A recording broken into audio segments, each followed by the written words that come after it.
This is the Xiaomi 14, and it's the latest top-end phone from the company. We are one of the lucky channels to get a review unit that have been daily driving this phone for at least a month now, but this is not yet my full review. That will come out soon, so stay subscribed for that, and if you're not yet part of the channel, just hit the subscribe button to get notified when that video comes out.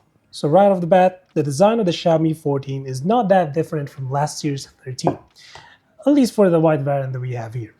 It's still using aluminum framing with a glossy finish which easily attracts fingerprints. The back is still made of glass that slightly curves to the side, along with a flat display panel with minimal bezels all around which is using Gorilla Glass Victus.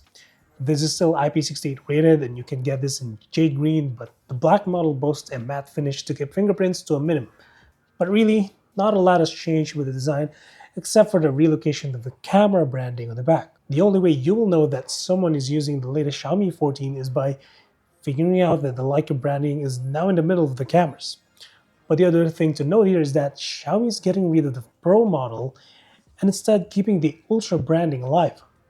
So this year, it's only the Xiaomi 14 and the Xiaomi 14 Ultra. We don't have a review unit of the Ultra model and it's not going to be available in the Philippines. But basically, the Ultra model is a bigger phone with bigger cameras. I would love to test them out and compare the two phones, but maybe next year, Xiaomi? For a small phone though, Xiaomi's 14 stereo speakers sound loud and clear. It is Dolby Vision Atmos certified, so that's great. But it's just great to see or hear excellent sound from a small phone. Anyway, the display is slightly better than last year. It's still the same 6.36 inches diagonal screen, which seems to be the closest thing you'll get this year for a small phone, now that Apple has killed its mini line. But Xiaomi 14 has a sharper and brighter display. This phone is now using a 1200p screen resolution instead of 1080p, and the peak brightness is now at a staggering 3000 nits when playing or viewing HDR content. In non-HDR content, you're still looking at a very bright 1000 nits peak brightness. Just like last year, the refresh rate goes as low as 1 Hz and up to 120 Hz with up to 240 Hz of touch sampling rate. The battery is also slightly bigger, previously a 4500 mAh cell, now it's a 4610 mAh cell. The wired charging capability is significantly faster, making a jump from 67 watts to 90 watts, so getting from 0 to 100 in 38 minutes now only takes 31 minutes, but we will have to test that one out for ourselves. Additionally, you still get up to 50 watts wireless charging so long you use the compatible wireless charging from Xiaomi. Much like last year though, the cameras of the Xiaomi 14 are co-engineered with Leica. So from the processing of the images down to the built-in filters you get from the stock camera app, you're either getting the same amount of features or more this year. However, Xiaomi is boasting sharper images and videos as well as better low-light imaging now that it's using a new sensor. Case in point is the Light Fusion 900. Xiaomi states that it should allow higher dynamic range, native 14-bit color depth, and an impressive 80% light intake versus last year's model.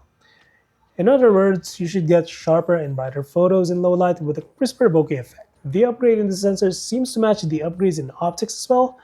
The main camera retains its 50 megapixel resolution, but now boasts a f1.6 instead of f1 in aperture, and still capable of Dolby Vision video recording and up to 8K video recording at 24 FPS. The two biggest upgrades, however, are the telephoto and ultra-wide cameras.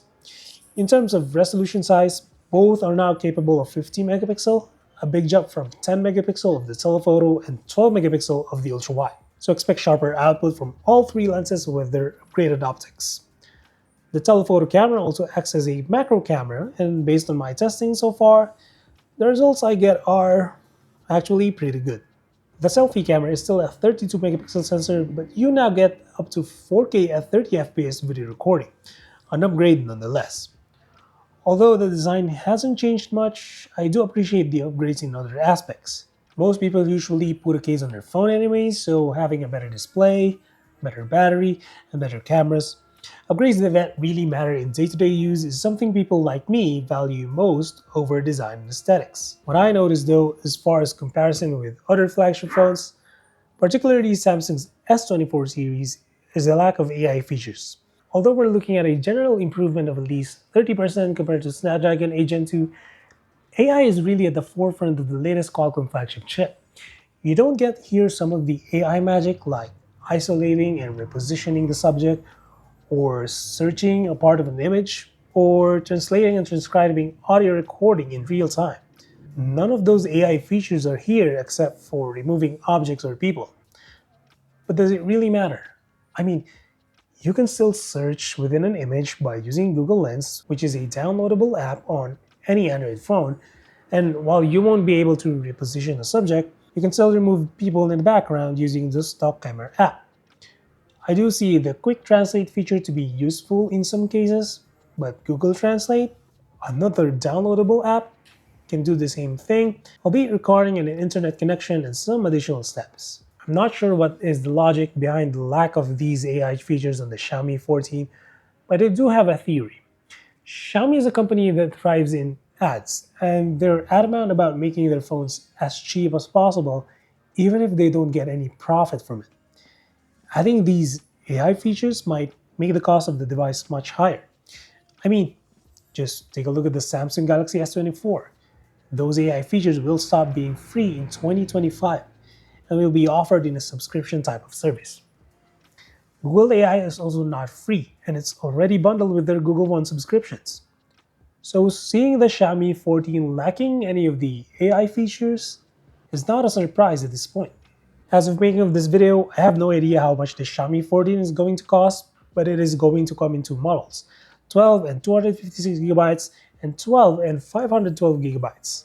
But that's it for this Xiaomi 14's first look. The full review will be coming soon. So until then, stay safe.